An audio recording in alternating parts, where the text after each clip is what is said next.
Quando pensamos em contos de fada, normalmente pensamos em histórias infantis. Mas a verdade é que os contos nunca foram para crianças. Eles são narrativas simbólicas sobre o medo, o desejo, rivalidade, amor, perda e amadurecimento. O psicanalista Bruno Bettelheim dizia que os contos de fada ajudam a criança a organizar o caos da própria vida emocional. Porque uma criança sente de uma forma muito intensa, mas ainda não sabe elaborar aquilo que sente. Então os contos fazem isso por ela. Transformam angústias em bruxas, desejos em florestas, medos em lobos, abandono em caminhos perdidos. E João e Maria talvez seja um dos contos mais duros nesse sentido, porque ele toca justamente numa das maiores angústias humanas, que é a ansiedade de separação, né? Aquele medo do abandono. João e Maria vivem com os pais em uma situação de extrema pobreza. Não há comida, não há segurança, não há garantia de amanhã. E então os pais tomam uma decisão devastadora: abandonar as crianças na floresta. Existe algo muito violento nisso, porque para uma criança os pais não são apenas figuras de afeto, são sobrevivência, né? Garantia. Se você tem pai e mãe, você está garantido na vida, você tem um lugar para você morar, você tem um colo, você tem comida, você tem afeto. Então, uma criança pequena, ela não consegue imaginar a própria existência sem alguém que cuide dela. Por isso, o abandono, nos contos de fada, aparece quase como uma experiência de morte psíquica. Na primeira vez, João consegue voltar. Ele espalha pedras, pelo caminho. Ainda existe esperança, ainda existe orientação e ainda existe um retorno possível. Mas na segunda vez que as migalhas desaparecem, então a floresta engole os dois, eles ficam perdidos.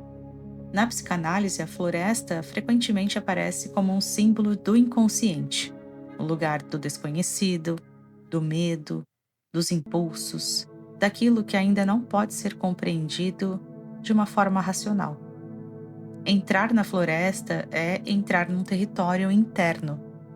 É interessante perceber que João e Maria só entram verdadeiramente em contato com eles mesmos depois que eles perdem os pais, como se o amadurecimento começasse justamente no momento em que a proteção falha, porque crescer também significa descobrir que não existe aquela proteção absoluta, né? Uma hora ou outra nós estaremos sozinhos.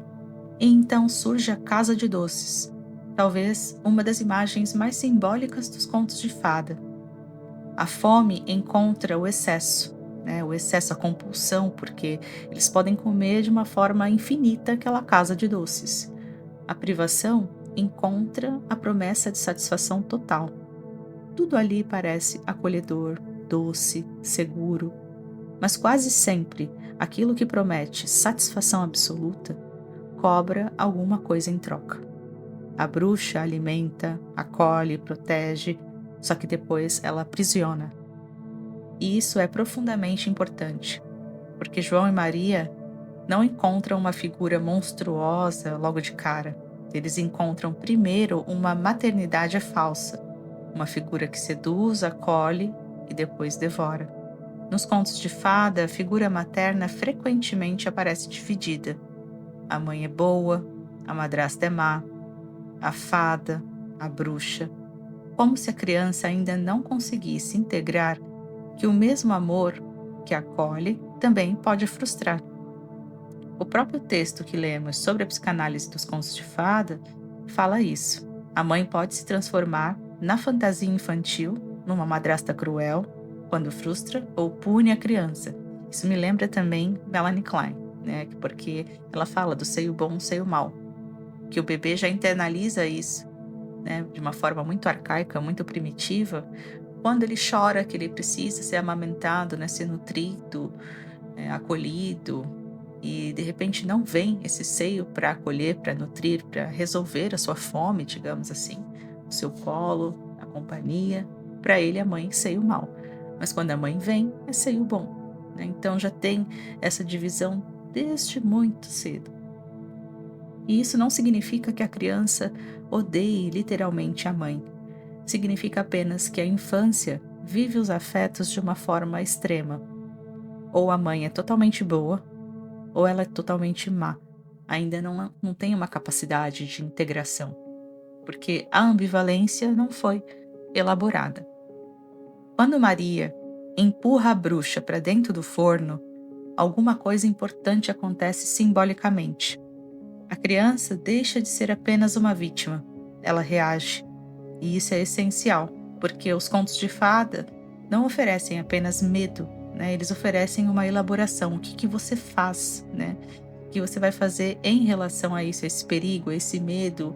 Será que é possível, né, sair deste lugar de vítima, por exemplo? Então a criança escuta a história e percebe que o terror pode ser sobrevivido. O mal também pode ser enfrentado. Existe uma saída. Talvez seja exatamente isso que torna essas histórias tão importantes emocionalmente, né? Porque mostra para a criança que existe sim uma saída. Mas os contos de fada não falam apenas da infância. Eles permanecem vivos porque continuam falando da vida adulta. Quantas pessoas ainda vivem tentando voltar emocionalmente para uma casa que já não existe mais? Quantas relações amorosas são atravessadas pelo medo do abandono, né? Porque é algo que aconteceu às vezes na infância e você cresce acreditando que será abandonado mais uma vez. Quantas pessoas continuam procurando alguém que elimine toda a fome emocional delas? Às vezes o desespero por amor nasce justamente daí, de uma criança interna que um dia sentiu que poderia ser deixada sozinha na floresta. No fim de João e Maria, as crianças conseguem voltar para casa, né? Tem um final feliz. E talvez o Felizes para Sempre dos contos de fada nunca tenha significado ausência de sofrimento. Talvez signifique apenas que alguma elaboração foi possível. Foi possível atravessar alguma tempestade, algum momento difícil, alguma situação que foi uma prova de fogo, né? Que depois do medo, algo dentro da criança consegue sobreviver. Os contos de fada continuam atravessando gerações porque falam de experiências profundamente humanas. O medo de perder o amor, da fantasia, da solidão, da esperança. E talvez seja por isso que precisamos dessas histórias, porque existe algo dentro de nós que ainda tenta encontrar um caminho de volta para casa. Eu sou a Letícia Shin, do Terapia no Japão. Eu sou uma psicóloga brasileira morando no Japão. E essa é uma série de vídeos baseada nesse livro do Bruno Bettelheim, que é o livro Psicanálise dos Contos de Fada. E eu vou trazer os outros contos também, a análise dos outros contos. Nós temos, por exemplo, o Branca de Neve, né, a questão da rivalidade feminina, por exemplo, que aparece ali. E por aí vai, né? Tem muitas histórias. A Alice no País das Maravilhas, que vai falar dessa questão da adolescência, né? Da criança, a estranheza, né? Com aquele corpo que cresce, mas ao mesmo tempo ainda se sente pequena. Tem todos esses conflitos, né? Que os contos de fada, eles trazem. São os clássicos que nos trazem reflexões importantes e significativas, que têm muito a ver com cada fase da nossa vida, cada desafio que a gente atravessa. Então o vídeo de hoje eu fico por aqui. Curte, comente, compartilhe. Se inscreva no canal. Um abraço.